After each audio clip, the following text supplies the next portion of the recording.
Day 2, and the tutorial continues. Yep, I lied. Honestly, the tutorial kind of continues through the entire first week.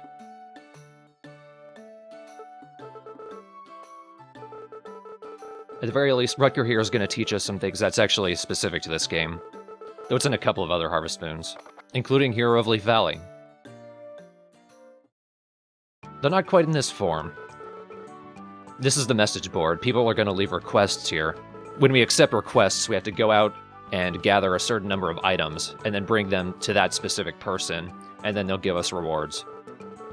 Requests are one of a number of things that we can actually level up in, and as we level up in requests, we're able to accept more, and accept more difficult types of requests.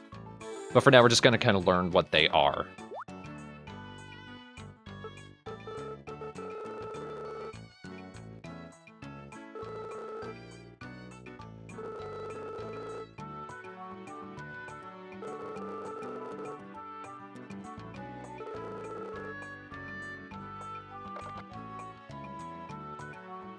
The first request is incredibly simple. Rutger just wants us to talk to him, which explains a lot.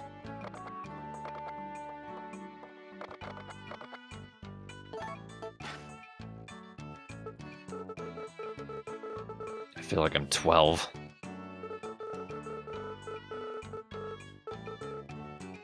Okay, now I feel like I'm 2.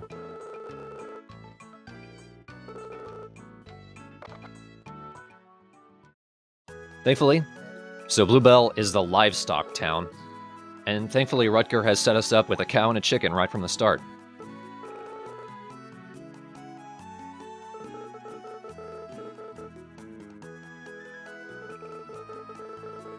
Jessica runs the shop where we buy most of our animals, feed, and other esoteric tools that we use for the animals.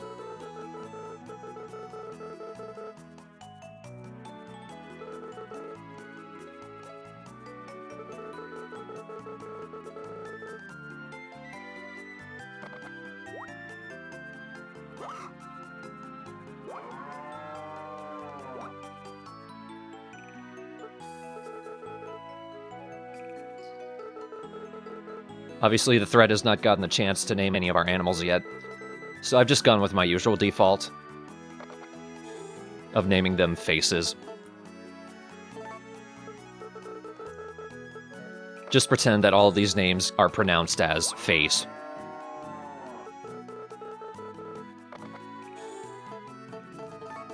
That one, admittedly, I'm kind of reaching.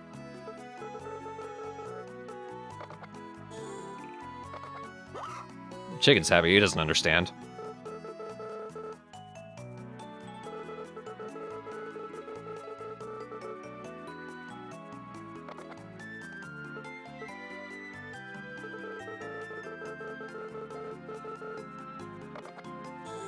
No.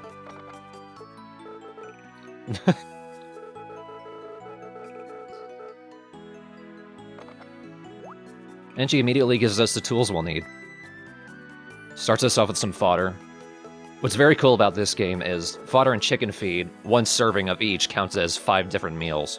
So, one bit of fodder can feed 5 animals for one day, or 1 animal for 5 days.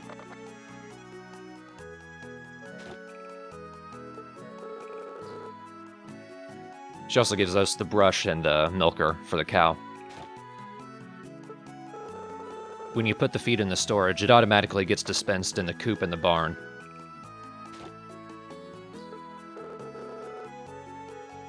She says that. I've never once gotten any animals to ever eat the treats. Even when they're hungry and they haven't eaten yet, they won't eat the treats. So if anyone knows what I'm doing wrong, feel free to mention it, but I just never use treats. All they really do is increase the animal's affection towards you a little bit. The same effect can be done by just playing the game more. If we decide to get any of our animals pregnant, Jessica will actually hang on to them for a couple of weeks, but that's not going to come for a while. The only real benefit of that is that the baby will have a higher affection towards us right from the start, but I'm not necessarily concerned with that. I just want product. The brushing animation takes a little too long in this game, I think. Because you're not just brushing, you're actually cleaning the entire animal.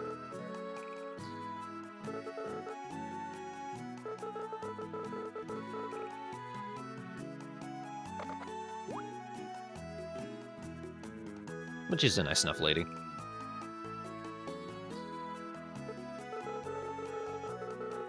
And I'm still here.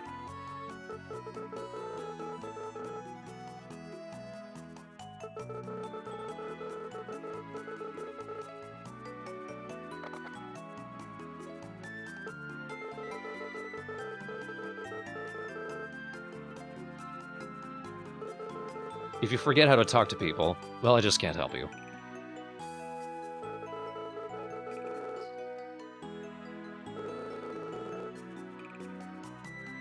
Knowing where a person lives isn't always helpful, though. Characters do actually have schedules throughout the day, so they might be in different places. And their schedules do change depending on what day of the week it is. But first, let's just go ahead and use our tools on our new cow.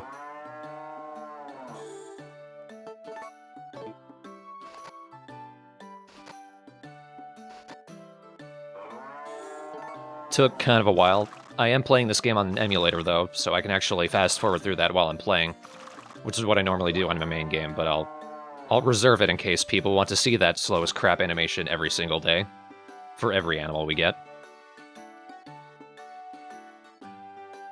I'm not going to feed her, actually, even though that would increase her affection towards me. I'm just going to stick her outside. That's okay for cows. They can find food. And same for chickens, but if you leave a chicken outside, it won't lay eggs.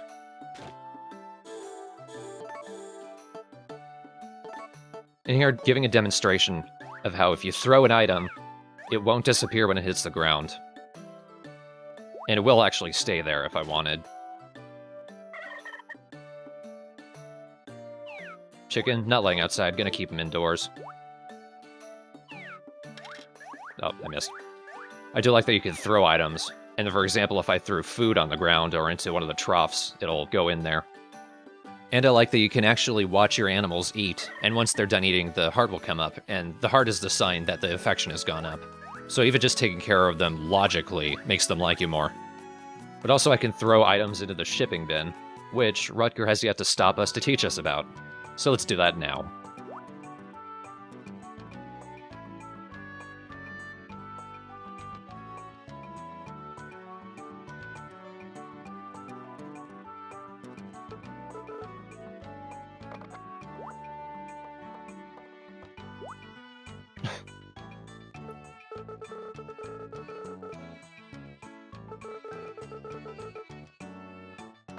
There are shipping bins on both sides of the mountain. Each of them is outside of the respective town. And you can use both of the shipping bins if you wanted. All of the money will go to you, it doesn't matter. I'll go into a little more detail once we've gotten more items I can sell. Practically everything can go in the shipping bin. Everything except for your tools has a price. As you can see, anything you can't ship will be X'd out. But everything else, if you have it selected in the inventory, it'll show the price for it.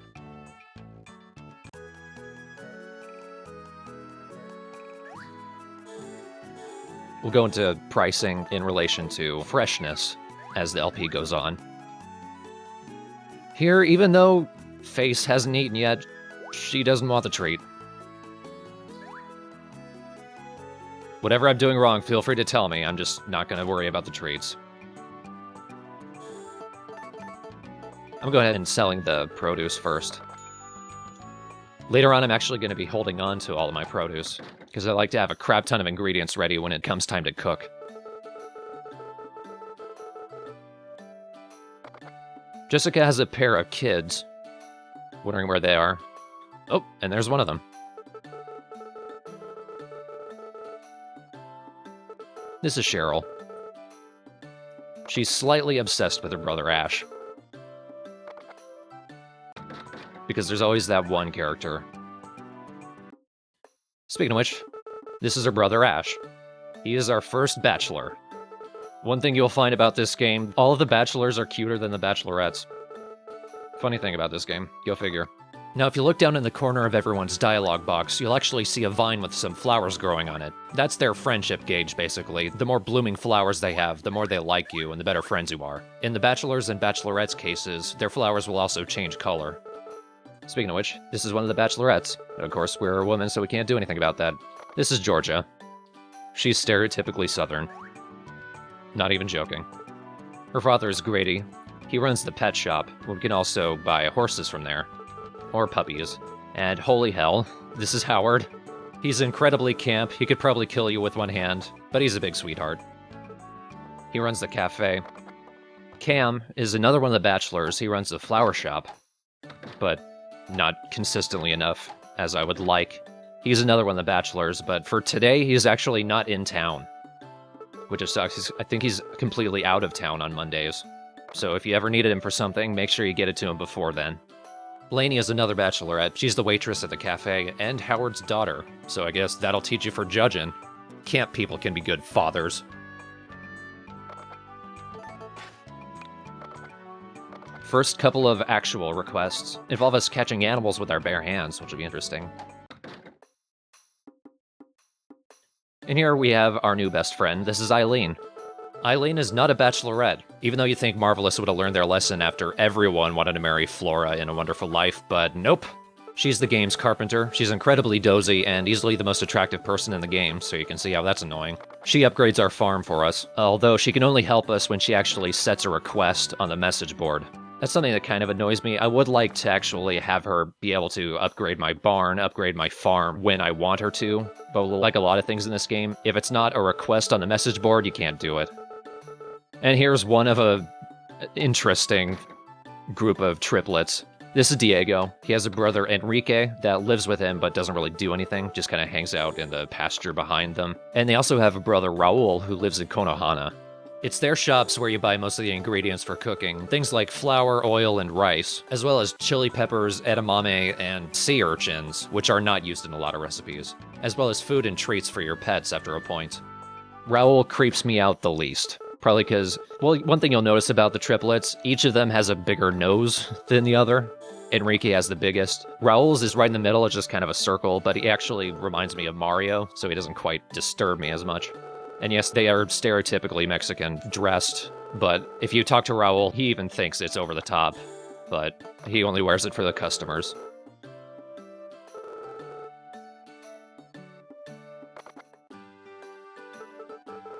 This is Rose. She is Rutger's wife. They have a remarkably adorable relationship for their age. Now, I just talked to Grady, that was Georgia's father. And I'm going to talk to Georgia as well. They both want us to go catch animals. In her case, she wants me to catch a bug. Critters are pretty much always bugs, with the exception of, like, frogs. While Grady wants me to actually catch fish with my hands. That's a new addition to this game that I really like, even though it's kind of limited, but since we're strapped for cash right now, we're broke, it's a pretty nice way to get some quick scratch early on. So let's go to the mountains and do that.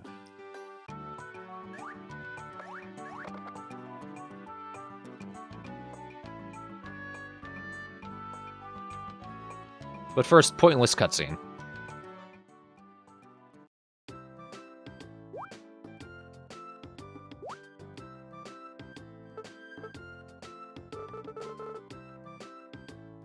Eileen's going to teach us the primary way of foraging. Just jump around and find stuff. It's very easy, and you're not going to have a problem getting your resources up early on.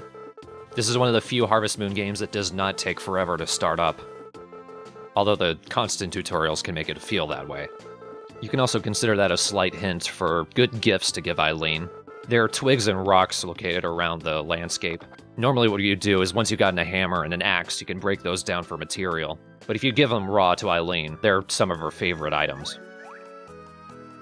So let's get down to actually catching some fish. It's only in this pond and the one outside Konohana where you can catch fish by hand. All other places require a fishing rod.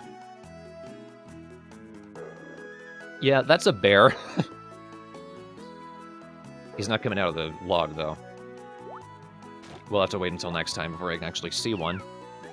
And this is how you get the most foraging items. Stumps, logs, cracks in the wall. Anything that looks like it actually has something growing out of it is probably a place where you can get plants. Things like herbs, berries, and mushrooms. And weeds, which do actually have a use. The doctor in Konohana might request them for medicine. But also branches and rocks, which of course we destroy to get material, stone, and lumber. And we caught our first critters. Butterflies and dragonflies actually require you to jump in order to catch them. Other bugs on the ground, you can just pick them up as it is. Other wild animals you can pick up, but you can't do anything with them. Usually they'll run away and they'll be annoyed that you picked them up. But do that enough and you'll actually befriend them. It takes a long time, though. I won't have gotten any animals to tolerate me until fall at the earliest. And probably not until year 2 will they actually befriend me. At least not without me feeding them, but that's kind of a waste of resources. By the way, don't believe a lot of the item descriptions you see. Herbs, berries, walnuts, and even to an extent mushrooms say that they're used in a lot of recipes. They're only required for a handful. Mushrooms are used for more, but even then, in like summer and fall, there's a crap ton of different types of mushrooms, so you're never low on supply. But in the walnuts case, it's never actually required for any recipe, they're just optional. And herbs actually require another herb that doesn't actually show up until later seasons, before we can do those recipes. So cooking isn't quite what you want these for. More likely than anything, someone in town is going to request some of them, so you only really need them on hand for that. And also, if you've been asked to find a specific critter or hand-catchable fish, depending on what season it is, they'll always be in the same place at the same time of day. So it's good to memorize what is where. But if you've already caught one of them during the day, odds are it's not going to be there again until the next day. Fish caught with a fishing rod are always there, no matter what time of day it is. In those cases, it's the weather and the season that dictates what you catch. Hope you're looking forward to that. We don't get the fishing rod until summer, yay. One thing you might have noticed, when I picked up items, there was actually a star rating for quality. That mostly only correlates to later levels of request. Early on, people only ask you for items that are at the minimum a half star in quality, and you never get it like a 0-star quality item, so don't worry about that. Though later on, they are going to ask you specifically for a full star quality or more, not anything less. So it's important to keep in mind. In Eileen's case, when she asks if she can upgrade our farm at all, she's only going to ask for material, stone, and lumber that's a full star. So I only ever pick up rocks and twigs that are half stars so that I can actually give them to her as gifts. She doesn't care in that case. Grits indeed. More treats. At least they're 500 gold each. I sell them off. Georgia and Lainey are friends, so on the days where they're off work, you'll find them just hanging out there talking.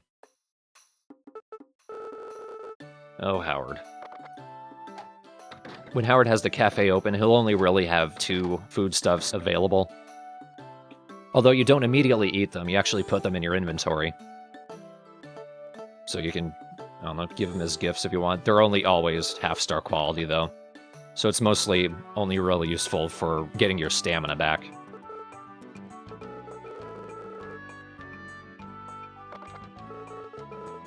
When you fulfill someone's request, you have to actually move the items that you chose over to their inventory.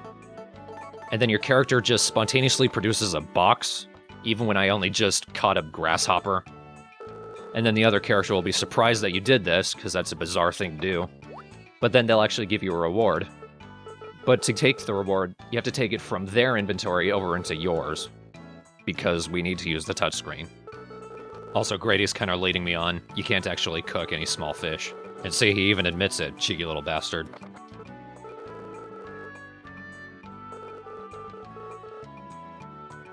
And that's it for the request today. Fish paste I'm going to put into my storage. We can use it for cooking a bit later. And further on, once we've gotten the better fishing rod, I can even make my own.